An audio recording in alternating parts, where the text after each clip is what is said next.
আমেরিকার সাথে চলমান যুদ্ধ শেষ করার এখনই উপযুক্ত সময় বলে মনে করছেন ইরানের প্রেসিডেন্ট মাসুদ পেজেশকিয়ান। তার দাবি, তেহরান বর্তমানে বেশ শক্তিশালী অবস্থানে আছে, তবে ইরানের উপর আমেরিকার অর্থনৈতিক নিষেধাজ্ঞাকে সব দেশের সাথে যুদ্ধের ঘোষণা হিসেবে দেখছেন পররাষ্ট্র মন্ত্রণালয়ের মুখপাত্র ইসমাইল বাঘেই। এদিকে American president Donald Trump Hormuz প্রণালীকে আমেরিকান ভূখণ্ড বলে মনে করছেন। নগদ নিয়ে এলো হার না মানা হার অফার। সর্বনিম্ন 10,000 টাকা রেমিটেন্স নগদে পাঠালে থাকছে স্বর্ণের হার জেতার সুযোগ।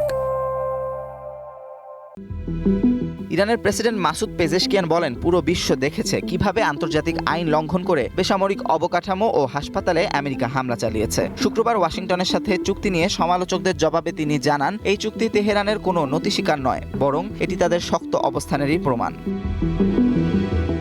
একই দিনে আমেরিকার নর্থ ক্যারোলাইনায় এক জনসভায় প্রেসিডেন্ট ডোনাল্ড ট্রাম্প দাবি করেন, পারস্য উপসাগরীয় অঞ্চল এবং হরমুজ প্রণালী এখন আমেরিকার নিয়ন্ত্রণে, এমনকি পুরো জলসীমাকে আমেরিকার ভূখণ্ড হিসেবেই দেখছেন তিনি। ট্রাম্পের এমন মন্তব্যের প্রতিবাদ জানান ইরানের শীর্ষ নিরাপত্তা পরিষদটির প্রধান মোহসিন রেজাই বলেন, আমেরিকার বাস্তবতা আর তাদের দাবির মধ্যে আকাশ পাতাল ব্যবধান। পারস্য উপসাগরে তথাকথিত আমেরিকার আধিপত্যের দিন শেষ বলেও মন্তব্য করেন তিনি।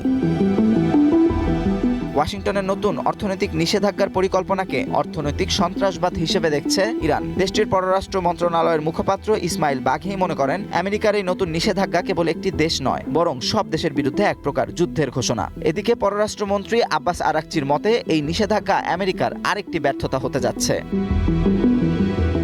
ইরানের ওপর থেকে সব অবরোধ ও নিষেধাজ্ঞা প্রত্যাহার না করা পর্যন্ত হরমুজ কোনোভাবেই খুলে দেওয়া হবে না বলে সতর্ক করেন স্পিকার বাঘের গালিবাফ। এতে পারস্য উপসাগরের সংকটের কোনো সমাধানের পথ দেখা যাচ্ছে না।